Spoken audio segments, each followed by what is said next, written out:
Your Legislators is made possible in part by the generous financial support of MAPE members, making Minnesota clean waters, safe communities, quality education, and veterans care happen. We work hard for Minnesotans. Flaherty and Hood has provided quality legal and legislative services to clients in greater Minnesota for more than 20 years. Our legal team focuses on municipal, employment, and environmental law, while our lobbyists energetically represent clients at the state capitol. Online at flaherty-hood.com.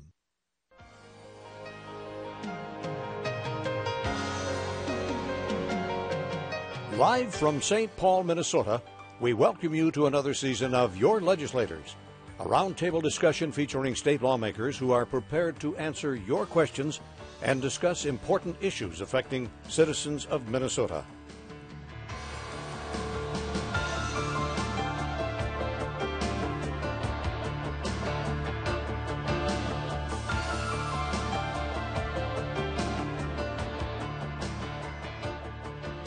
Now, here's your moderator for tonight's program, Barry Anderson.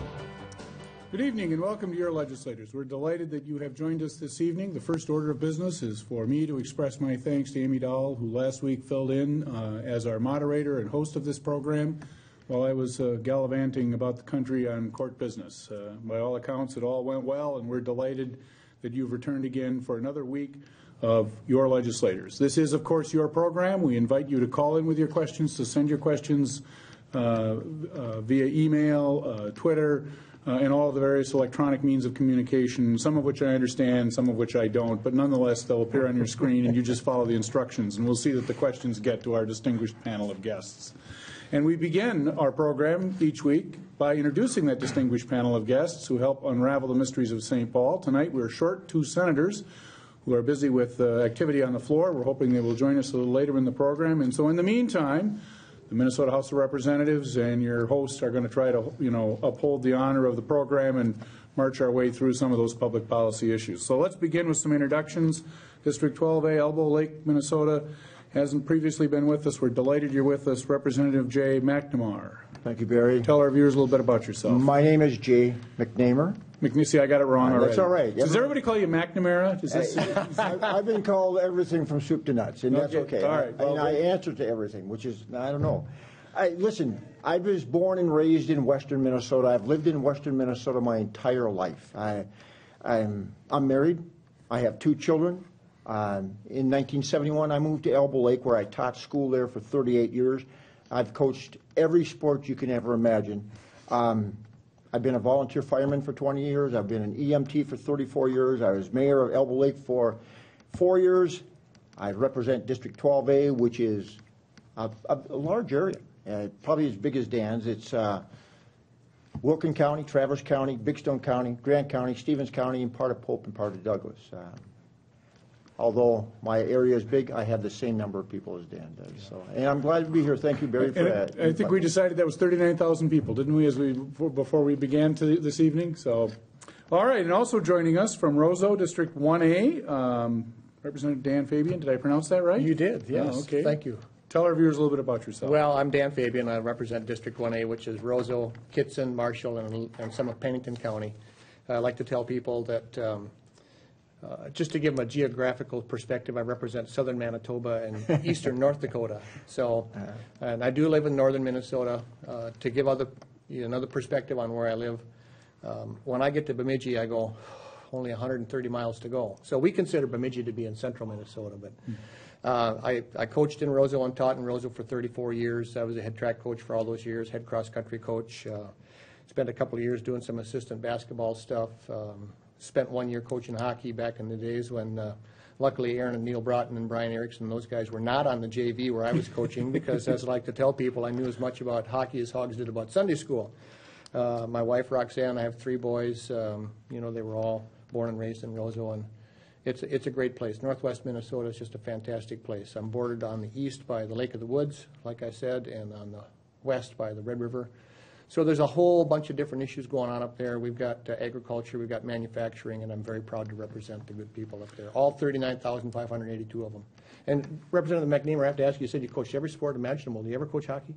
You know, that's a good question. I didn't Elbow coach Lake hockey. probably didn't have hockey. We didn't have hockey, but if we would have had it, I probably would have coached it. Good for you. Well, we won't spend the program talking about hockey, but I can tell you that I grew up in Mankato, and we didn't have hockey in my era, but we did have the state championship curling team. So that's as close as we gave to a sport on ice, but that's a long time ago. So let's move on to the questions from our viewers. We have a question from a viewer in War Road who wants to direct this at Representative Fabian, but we'll visit with both of you about this. This viewer wants to know about your floor speech where you discussed buying land for the DNR with legacy dollars. This viewer is concerned about the continued sustainability of that effort. And maybe you can talk a little bit about this issue and kind of educate our viewers about what we're talking about here. And viewers also interested in the status of the Senate office building, and we'll talk about that in a minute. But let's take the DNR thing first. Sure. You know, in the district that I represent, roughly 30% of the land is owned by the state of Minnesota, and we continue to buy more land. When you go to the east of me, to Lake of the Woods County, it's roughly 70%. You go further east than that, it's 80%, and in some counties it's even less than that that's in private hands. So it obviously has an impact on our local tax bases. And of course, the local tax base affects our schools, it affects our townships, it affects our counties.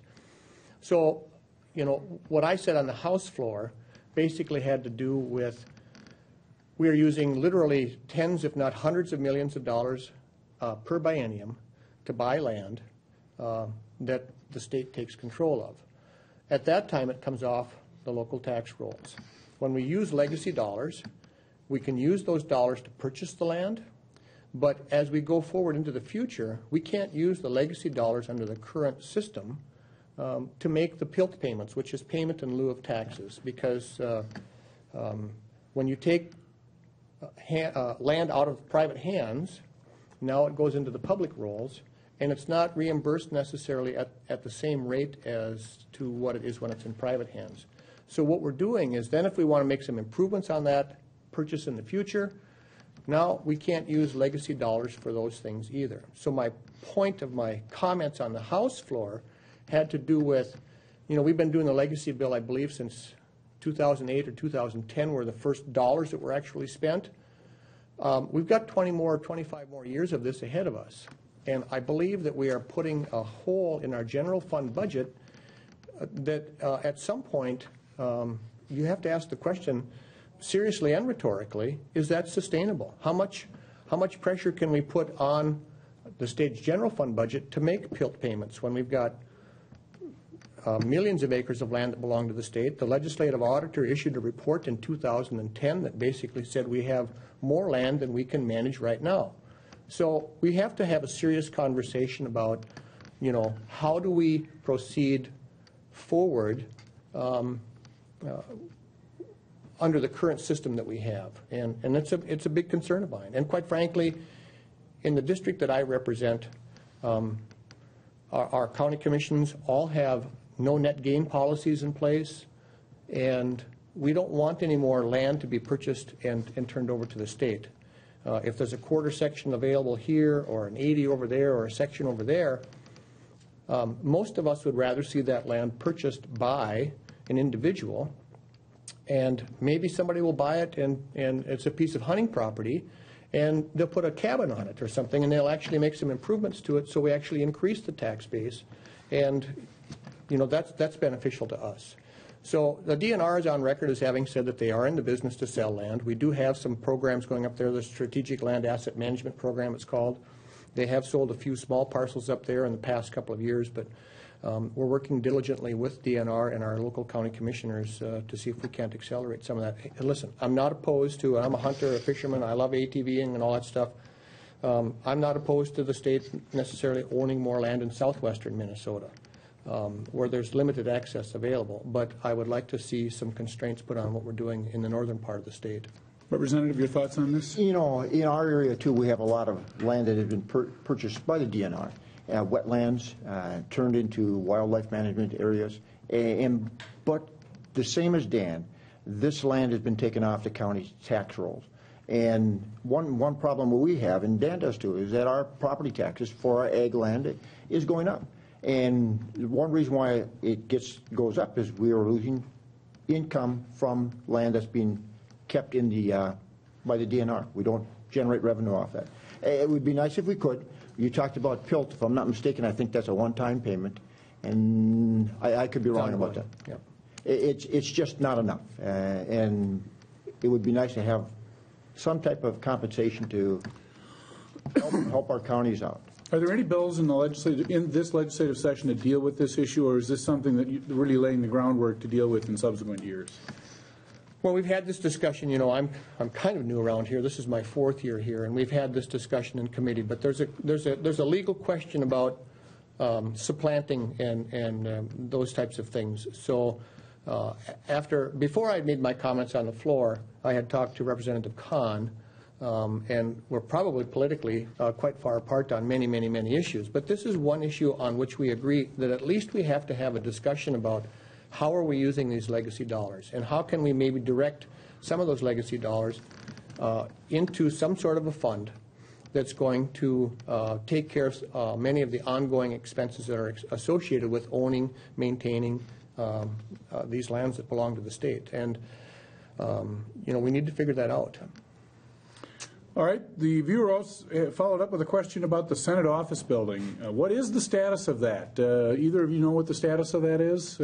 We should probably ask our senators about that when they get here. But as long as you're here, do either of you have a comment about that or thought about that? It's been downsized from what it originally was. Well, actually, downsized is not the right term. It's been made big enough to hold all the senators, but the grandiose performance of it, or the reflecting pools are gone, and all the cetera. glass has been cut back. And I think right now it's less than $90 million. It's a lot of money. And the thing that I would like to see, if it does go, if it is going to be built, that it would fit into the campus of the Capitol. I'd hate to see something that would stand out, be too modern. I love our Capitol. It's absolutely beautiful. I love our state office building.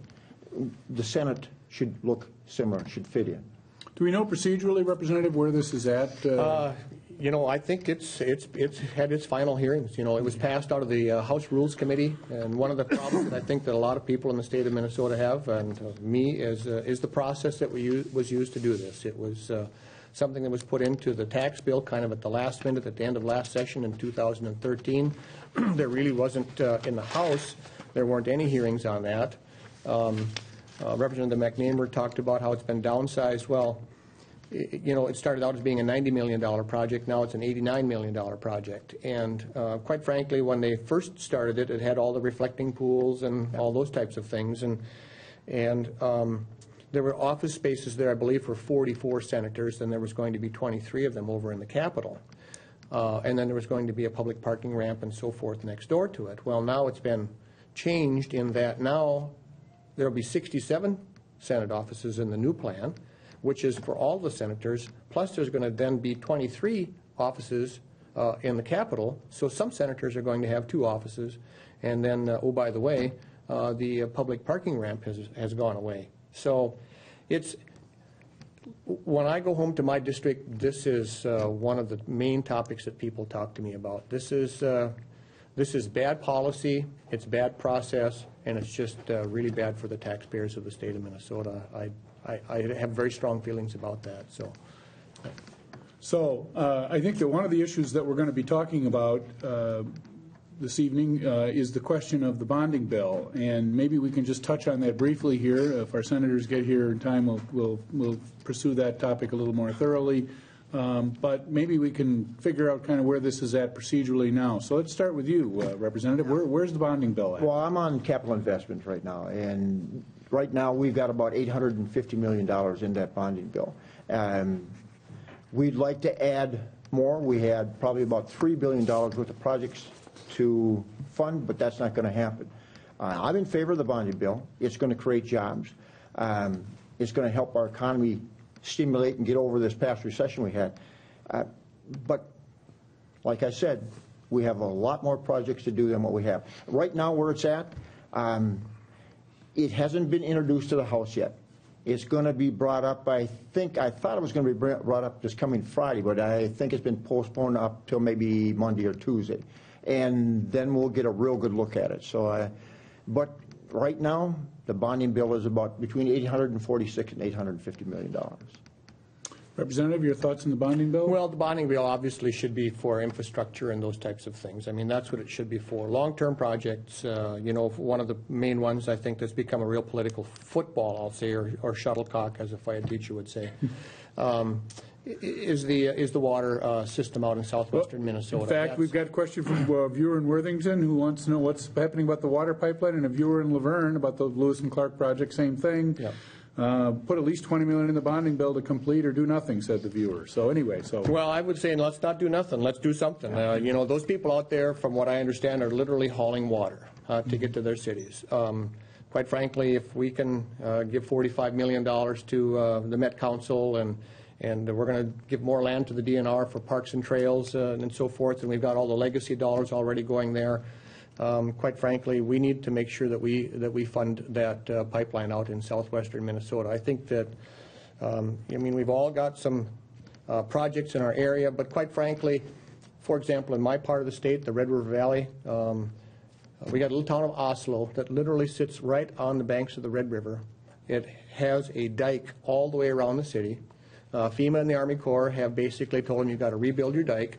So, you know, you need to do that. Some people would suggest, well, let's just move the city of Oslo and get it out of there. Well, even in a town that's 300 people in residence, you're talking $20, $30 million to move a whole city. We can get these projects done, and we can get them done in a good way to preserve that city of Oslo. It should be used for infrastructure, roads and bridges.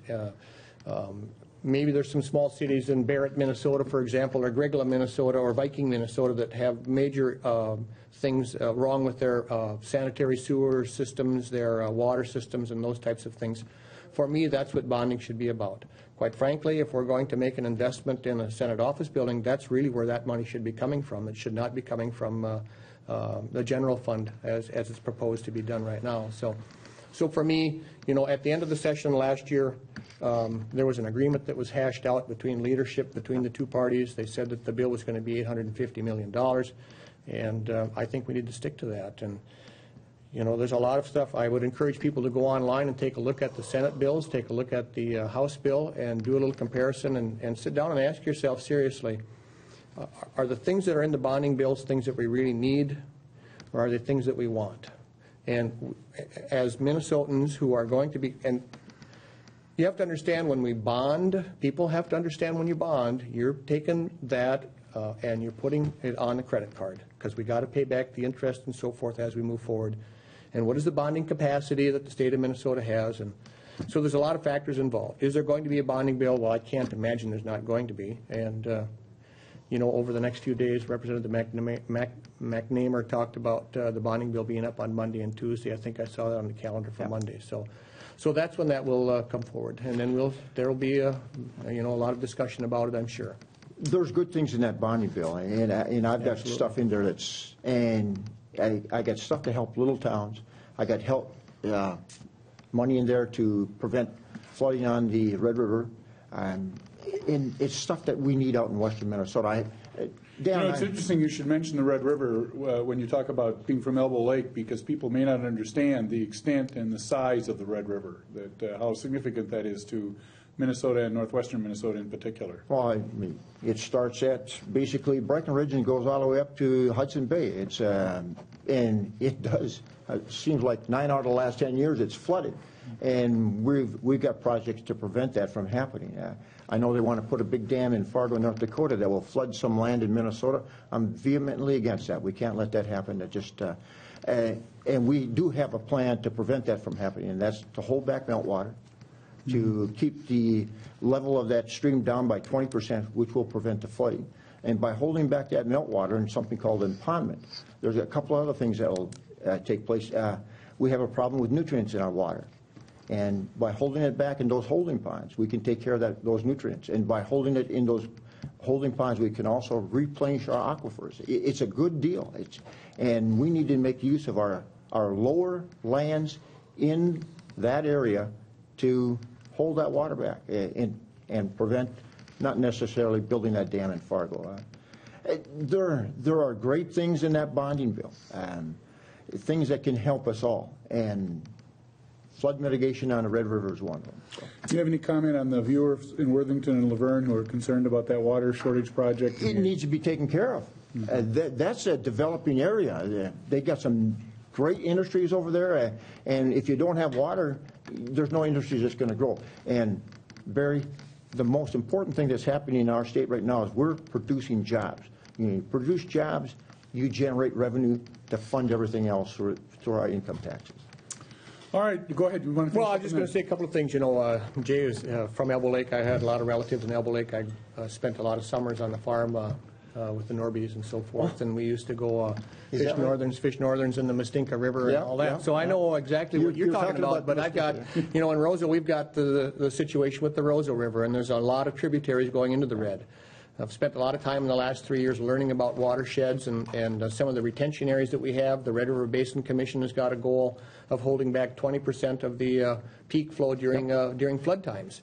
And in order to be able to do that, you need to create these retention areas. Well, one of the things that's going on in the state of Minnesota with the Wetlands Conservation Act is that when you have a construction project, you're required to mitigate for wetland acres that are impacted. So in my area of the state, it's a 2-for-1 area. Well, what I've talked to Bowser and DNR and MPCA for 2 years now about is why can't we design these retention areas that will actually create the wetland? Then you can sell the wetland credits, and then you can use those dollars to create the retention area. So, for example, in Roseau, just northeast of town, we've got 8 square miles in the Hay Creek Norland project that was recently developed in the retention area. $15 million it cost.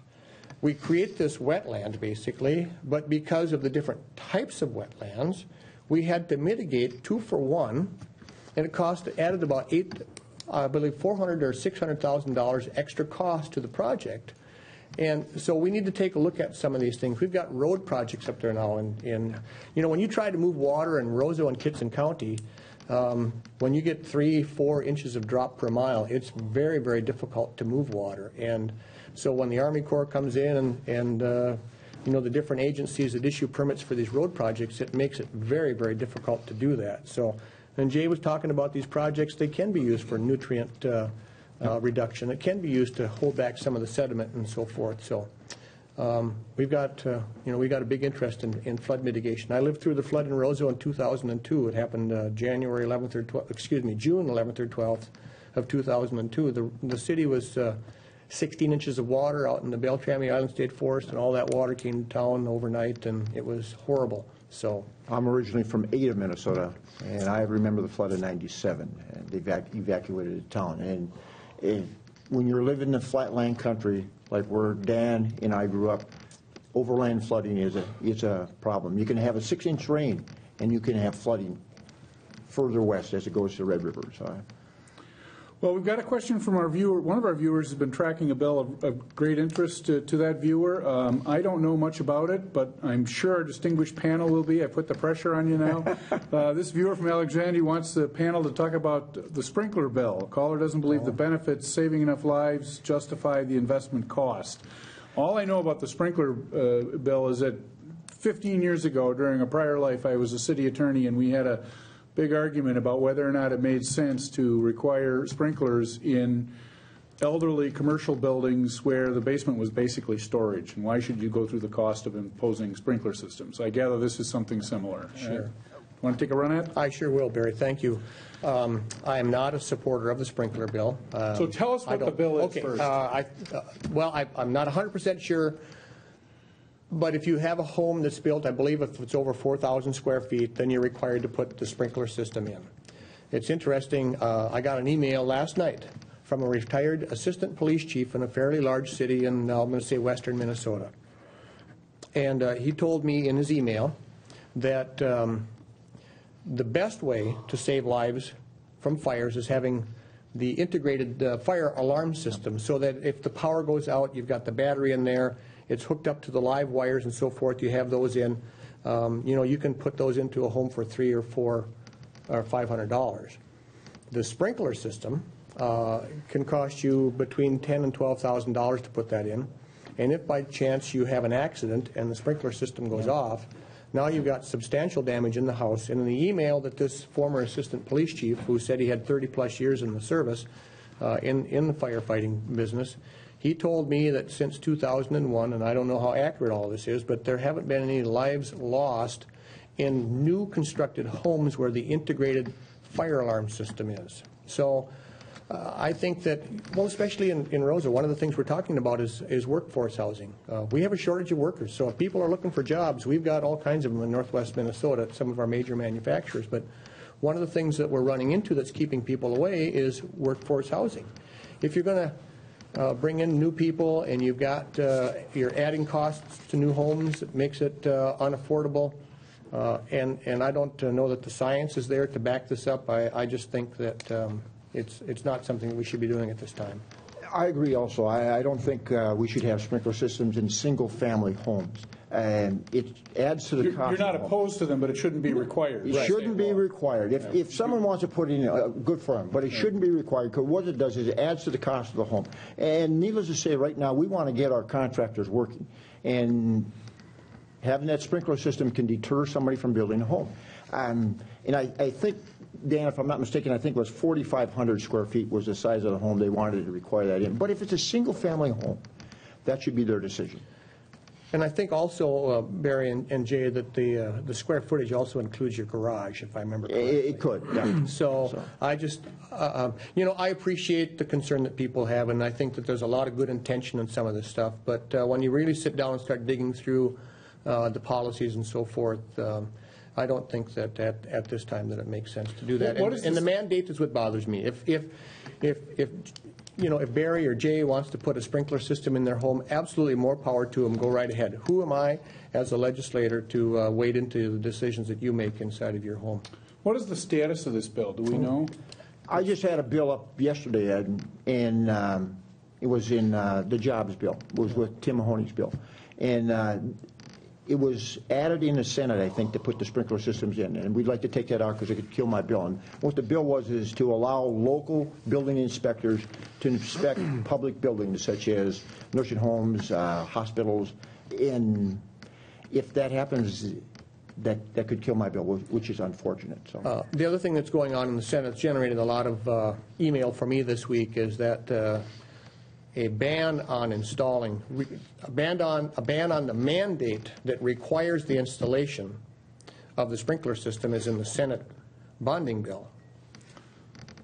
So that's an interesting twist on how we go about things. You talked about at the beginning, we're going to kind of unravel some mysteries here. Well, maybe the Senate might be over there creating some mysteries right now. I'm not sure. So the Senate bonding bill has a ban on a mandate. Yes. So that would be along the lines you'd like to see from a public policy standpoint. Well, it would be, but yeah, I'm not sure that the bonding bill is the necessary. You're not suggesting that's the appropriate vehicle. I'm just trying to sort out where everyone lines up. You know, we make some sausage up there once in a while. So.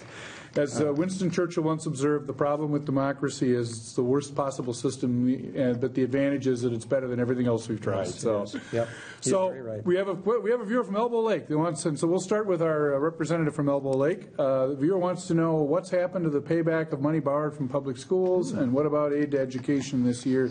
It's not a budget year, but let's talk about the education issues. Talk about that shift business. Payback to the schools. I think we had owed the schools at one time $2.8 billion. They got paid back, and if I'm not mistaken, at the end of December of this year. And that's free and clear. Last year, we invested into our schools. Our schools had not been invested into for a long time, and we invested on all levels: early childhood education, which is great investment, K-12 education, and higher education. We put money into them, but you know what? We didn't put enough into them. This year we put some more money into them. In the House, if I'm not mistaken, we tried to add to the formula 1%, which would be about $58 per pupil. That's a good deal. Our schools need help. We need to put more money into early childhood. And you know what? Our higher ed needs help also. There's a gentleman who just retired in July. His name was Tom Stinson. I don't know if you know who he was. State economist. State economist, that's right. And he said one of the reasons why Minnesota is recovering faster than most other states in the nation is because of our great educational system. You know what? That's a good deal. And we need to keep investing into our educational system to keep Minnesota economically strong. Your thoughts? Well, like I said before, I spent 35 years in the classroom, and my first 2 years in the legislature, I was on the K-12 Finance Committee. And a couple of points I'd like to make, and this might sound a little bit political, and you asked us not to be that way too much. But, in 2011, when I got here, we had a daunting task. We were looking at a $5 billion deficit. And, of course, we had all kinds of political wrangling back and forth between the majority and Governor Dayton. And we didn't raise taxes. We generated about $3.4 billion in revenues above projections. At that time, we owed the schools, I believe it was $2.4 billion. We started, first thing we had to do, we had to put some money into our cash flow account. We were basically broke. At that time, people were talking about borrowing money just to meet our normal obligations. So put about $350 million into the state's checkbook, about $650 million into reserves, and then we started paying off the school shift. And the school shift became a big political thing during the election of 2012. Jay, you were involved in that, and it did. But we had made great progress to paying back the school shift. When the legislative session started in 2013, House File 1, which I'm familiar with because in 2011 as a freshman I carried House File 1 and I didn't have any idea what that meant, but I found out pretty quickly what it was. In 2011, House File 1, which is symbolic of the #1 legislative priority of the majority party in the House, was to pay back the school shift. Well, the school shift was being paid back because of the revenues that had been generated, the surplus revenues that had been generated in that 2011-2012 budget cycle.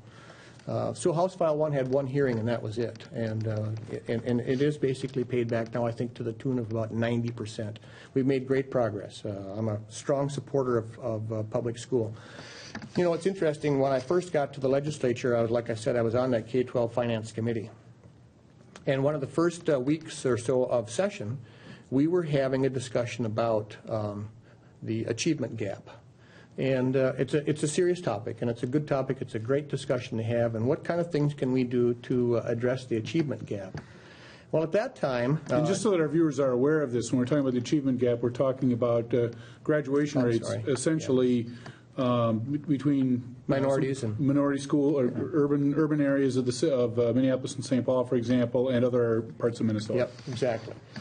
Near the end of that day, I asked a question of one of the testifiers. I said, I appreciate the fact that we are talking about the achievement gap, but one of my main issues that I campaigned on was the funding gap. I said, people may not realize it, but at the 3 largest school districts that I represented at that time were Roseville, Warroad, and Thief River Falls.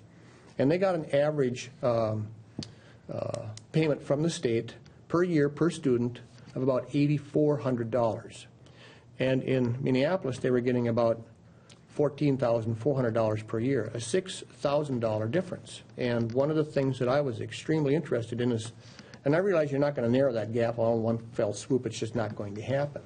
But I said, this is something that we need to address. So at that time, that's when we put the small school funding in, which was very beneficial to schools with less than 1,000 students. So, yeah, we do a great job. You know, in my district, I announced on the House floor the other day that there was 4 or 5 school districts in my district that made the U.S. News list of best schools in the country. And at the same time, there was a family from Lancaster, Minnesota there. And in 2011 or 12, they were the top elementary school in the state, and they have 18 full-time staff members and less than 100 kids in the whole school. So we do a good job of educating in rural. So we're not going to let Elbow Lake get away without an opportunity to respond, to brag about the Elbow Lake and surrounding area school system. So you get the last word on this. Well, both Dan and I are teachers. And one thing I want to mention, and this involves all the schools in the district. I've been proud to be a Minnesota teacher, and here's why. We have always been at the top of the nation as one of the best school systems in the nation. And you know what? There was a time that we were starting to go backwards. We weren't actually not funding our schools enough. What we need to do is, again, re-stick money back into our schools and attain that best status in the nation again. And you know what? I don't think we dropped very far. I still remember, and Dan probably still remembers it, being a teacher in Minnesota, that was a medal of pride. And And our students, and I look at our students that come out of our schools in my area, they're outstanding. Just great citizens and great contributors to our whole economy. And our schools are what's making our state great. I'm kind of talking in circles here. Well, they're good circles. Last thought on this topic? Well, one of the things I think that is frustrating to administrators and teachers is, we as legislators, policymakers, bureaucrats, and advocates and so forth, oftentimes we get in the way too much. We should let our local school boards and local teachers work together with local staffs and administrators to create the path that they think is best for their districts. Oftentimes we have unfunded mandates that result in funds being diverted away from programs that they think are available, but us people down here in St. Paul think that they should be doing something different. And we need to be very careful about how we go about doing that stuff. All right. Well, we may have a chance to come back to education before we're done, but a viewer in Brainerd wants to know, is there any legislative activity on changing Minnesota's estate taxes? So we start with you, Representative. There was. And what we did is I'd like to see the estate tax go to the same level as the federal, which is at $5 million would be before no taxes up to $5 million. And I think, Dan, and you helped me on this here, I think we got it up to at least $2 million right now. So, and it needs to be increased. If you are a farm family, it doesn't take much land to get $5 million now. And that's something we got to work on. We got to be able to allow our estates to be passed on to our children without being gobbled up by the government. There are all kinds of articles out about, and I've received them in the mail. People cut them out of papers and magazines and send them to me, or emails, and they send a link to some magazine article about Minnesota just being one of the worst places to die. And I plan on generally not a good idea anywhere. I'm sort of opposed to it on general principles. Yeah, well, the human experience is what it is. But in the last legislative session, or this one now, we did do some tax relief there, and it's phased in. I believe it's an increase of $200,000 per year over the next 5 years to get us to $2 million. We really should be conforming with the feds. One of the problems that we had in coming into this legislative session is that we got going too late on the tax bill. And I heard from CPAs and friends back home who had to refile income taxes because we got this done too late. It was one of the reasons why I kind of lobbied within my leadership for an early start so we could get some of this stuff done. And then we could recess and get started again at the end of February or early March. But let's take care of some of these conformity things. And we didn't do that. Listen, we need to do a lot of tax reforming in Minnesota. We tax way too much. When you live where I live, on a border community next to North Dakota, I like to show people my Concordia ring, and I left Concordia in 1976, and the difference between Fargo and Moorhead wasn't very great at that time. But I've seen what's happened. We take great companies like DigiKey and Thief River Falls, and they announce an expansion into Fargo. And people will tell me, well, Dan, they went to Fargo because of, workforce and housing. And I said, you're right, partly. But what's the difference between workforce and housing in Fargo and Moorhead? We need to create business climates in the state of Minnesota for all businesses that make it easier for them to compete and be successful. And it's easy for some of the large corporations to move around and go and do and that sort of stuff. But it's our Main Street hardware stores in Elbow Lake and Roseau and Warren, in East Grand Forks and Moorhead, who are hit the hardest by a very, very unfavorable business tax policy and regulatory issues. I could go on, but we'll move on to the next question if you don't mind. I'll give you a chance to respond on the sort of more broader question of tax climate. Anything else you'd like to say, Representative? Well, I've been fighting property taxes for 6 years.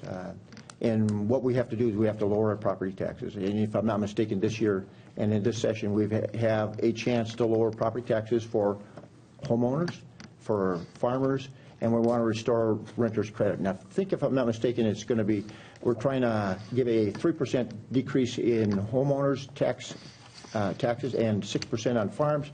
And I'm not sure how much. I think we're trying to raise the renters' credit up 6% also. So that's a start in the right direction. It's not far enough. It's not fast enough. But I came from an area, a city. When I took over as mayor, we had the highest tax rate in the state of Minnesota. And you know what? When I left, we didn't have the highest tax rate. But it took hard work. It does not happen overnight. And that's where I'm at right now. So. Viewer from Benson wants to know, is there any talk about reducing the size of the legislature? Has that been a topic of conversation? Representative? I think Representative Barrett actually had a bill to do that. And, you know, I've had some discussions with people. The further away you get from St. Paul, when you actually sit down and talk to people about that, okay, I'll say up front, I'm not a proponent of reducing the size of the legislature. Jay talked about how big his district is. My district is about 5,200 square miles. I don't know how as a legislator, one of the things that I have strived extremely hard for, and if you call back up to Warren or Roseau or Thief River Falls and talk to people about Representative Fabian, one of the things that I think people will tell you about me is the fact that I'm out and about and I'm going and I'm doing. And if we were to reduce the size of the legislature by half, well, first of all, what are we going to do with all those extra buildings over in the Senate office building? You know, so you know, I don't know. It would take a constitutional amendment to do that. It would take it's a long process. I know Jay is a fan of the unicameral. Maybe we need to take a look at. No, that was a joke. Oh, okay. No, I'm kidding. I'm kidding. Listen. I'm a fan of our legislature also. I think we might have one of the largest legislatures in the nation, if I'm not mistaken. But you know what? And Dan's probably had the same problem. I'd put bills in. And as the bills go along, they get cut up, and pretty soon they disappear. And that's because we have a large number of people putting input into them and weeding out the stuff that's not good. You know, just because you have a large amount of people in your legislature doesn't mean that it's not good. More heads, more minds probably creates better legislation. I'll say one thing that will improve government is term limits. You know, I have a bill in that for 14 years. Go home. You know, it's pretty simple. House and Senate? How combined between the two. Yep. Viewer from Coon Rapids wants to, this viewer is opposed to marijuana, the discussion about medical marijuana and marijuana in the legislature because the viewer believes there are more important issues. We have another viewer who is concerned about the marijuana issue, medical marijuana issue as well. There's been a lot of coverage about it. What's going on? What can you tell us about it? Where do you stand on these questions? We start with you, Representative. Go ahead. Medical marijuana. I support medical marijuana. I've got 3 children in my district that have seizures. And one thing we found out is that medical marijuana is a type of marijuana called Charlotte's Web, reduces those seizures. And one of our children had like 15 seizures a day, and was taking a large number of medications that were toxic on her. And she's moved to Colorado. With the medical marijuana, it's reduced her seizures down to 1 or sometimes none a day, and they've taken off most of her medications. Now, here's what it's doing. It's restoring her life. It's giving her back herself. If we can do that through legislation, I'm all for it. I'm not for legalizing recreational marijuana. That's the last thing I want to do. And we've got a good bill in the House that puts limits on what type of marijuana you can use, where it can be bought, where it can be sold. It's going to help a lot of people. If we can help people end suffering, restore their lives through a piece of legislation, I'm for it. Well, I would take the opposite view, and I have great empathy for children, especially, and people who suffer from things that maybe medical marijuana can treat. My problem with this whole process is that, you know, quite frankly, I'm not a doctor, I'm not a scientist, I'm not a researcher, and so now they're asking the legislature to weigh in on a topic that we really don't know about. And this is going through the committee process. I've been told that the Commissioner of the Department of Health has been pretty tepid about taking on this large responsibility.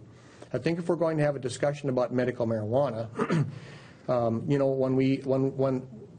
when drugs are approved to be used as medicine, they go through an FDA approval.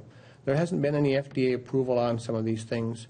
I'm concerned about this being, you know, the camel's nose under the tent to recreational marijuana.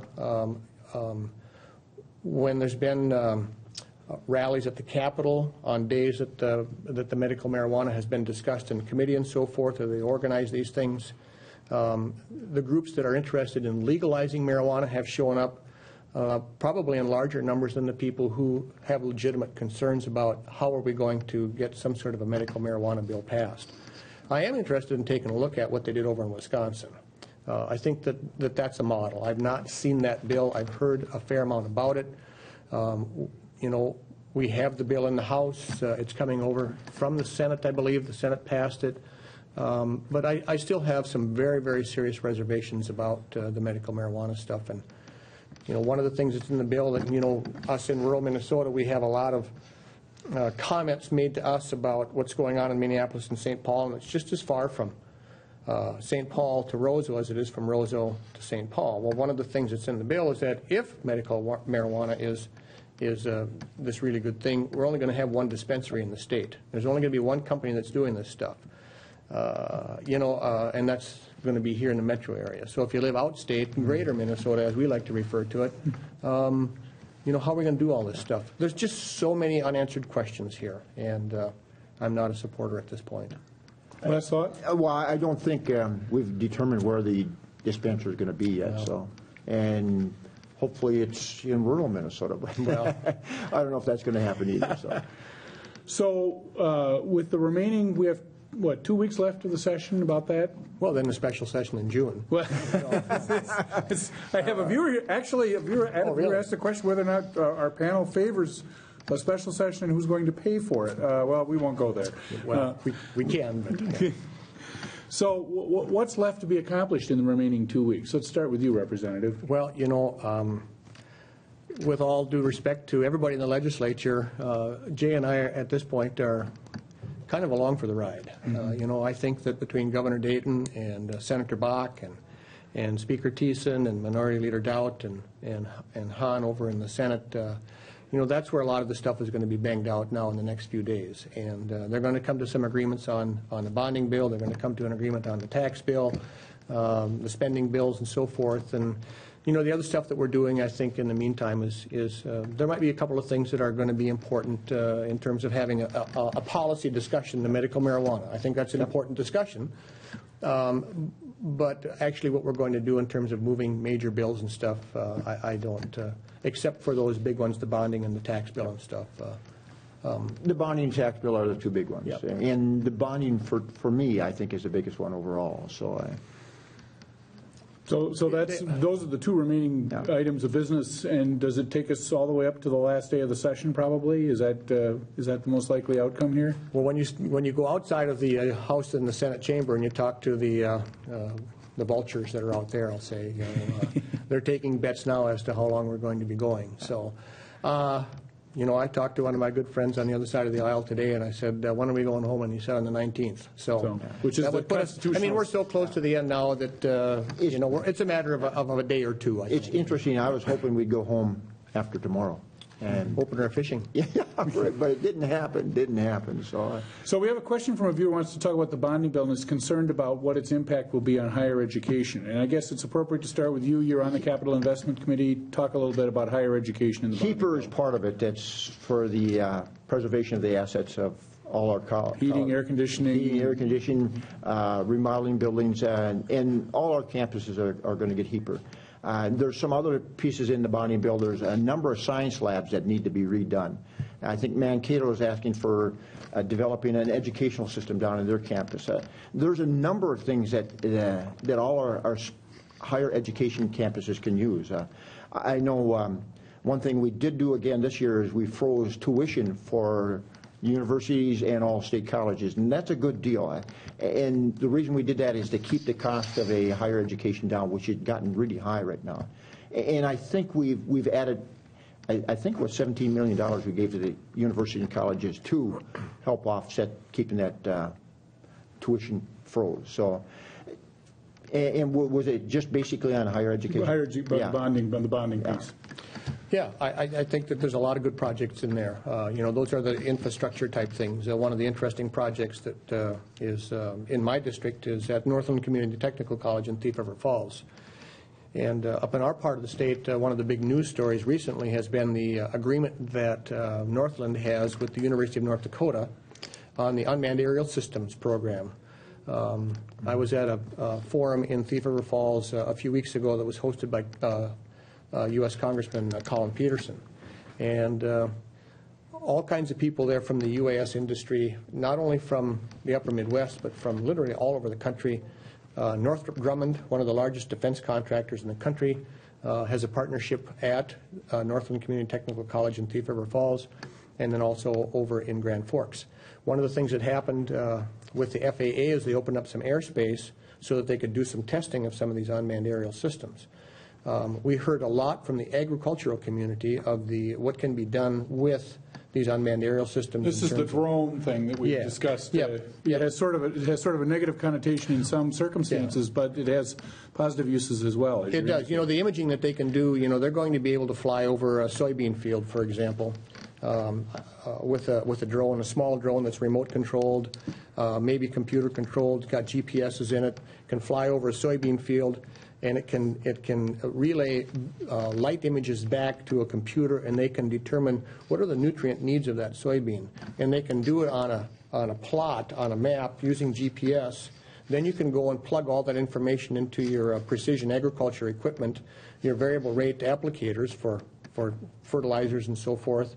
Plug all that in, hit the auto steer on the tractor, and take off across the field, and it puts some of this here and some of that there, and a little bit less here and a little bit more over there.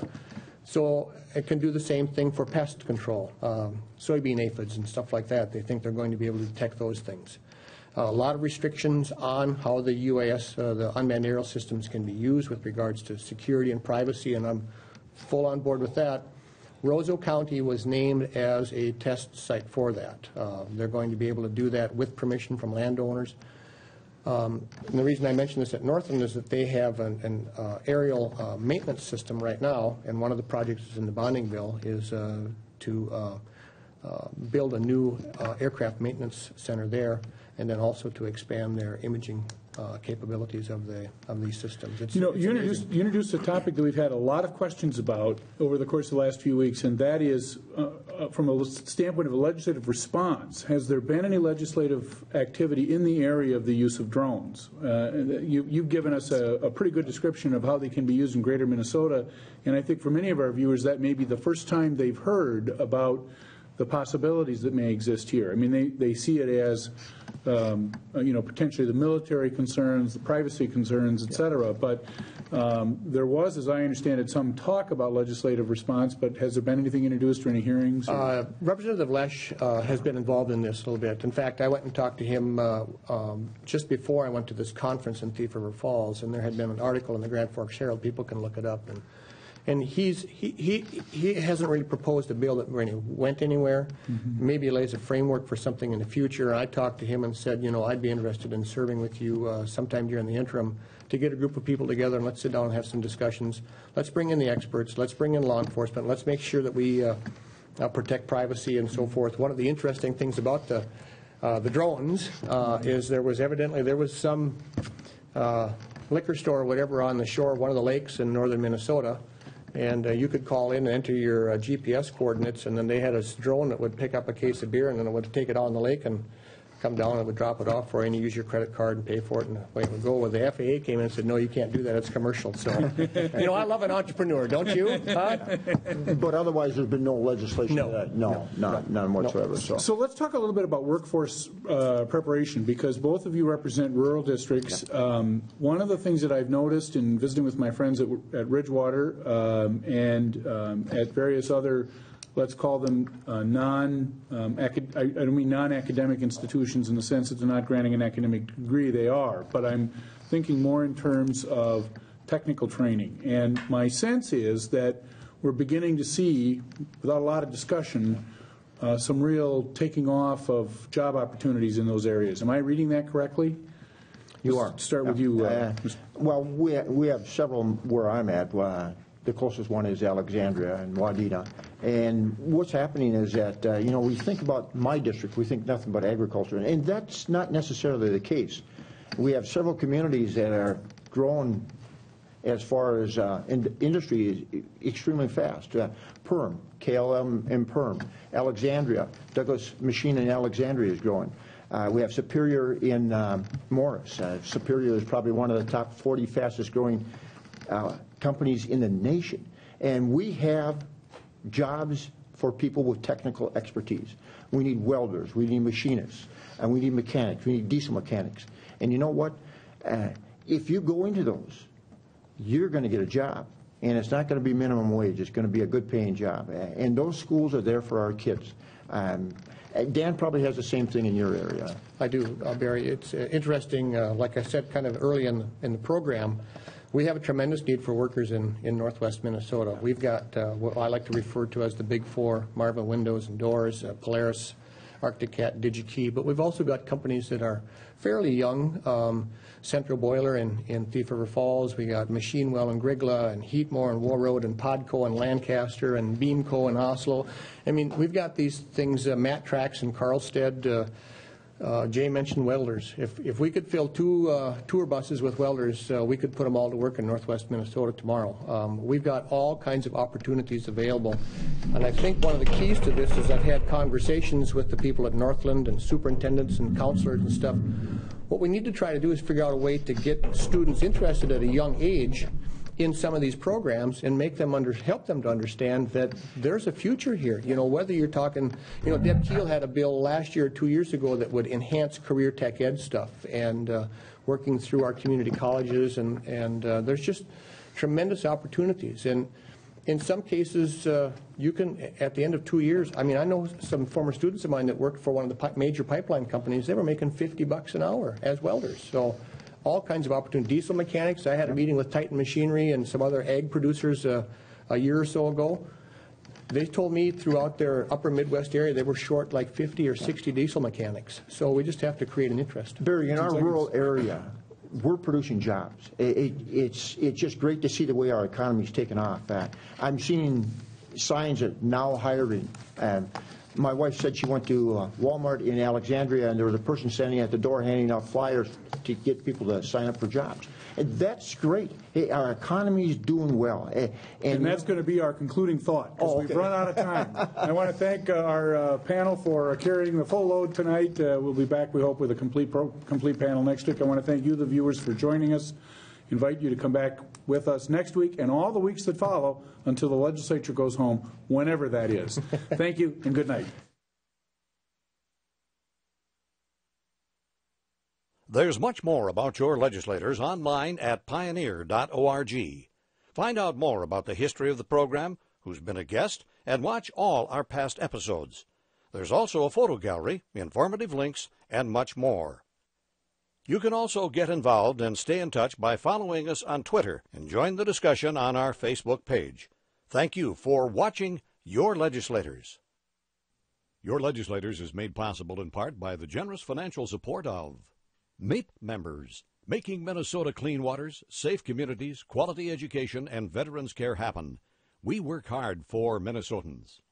Flaherty and Hood has provided quality legal and legislative services to clients in greater Minnesota for more than 20 years. Our legal team focuses on municipal, employment, and environmental law, while our lobbyists energetically represent clients at the state capitol. Online at flaherty-hood.com.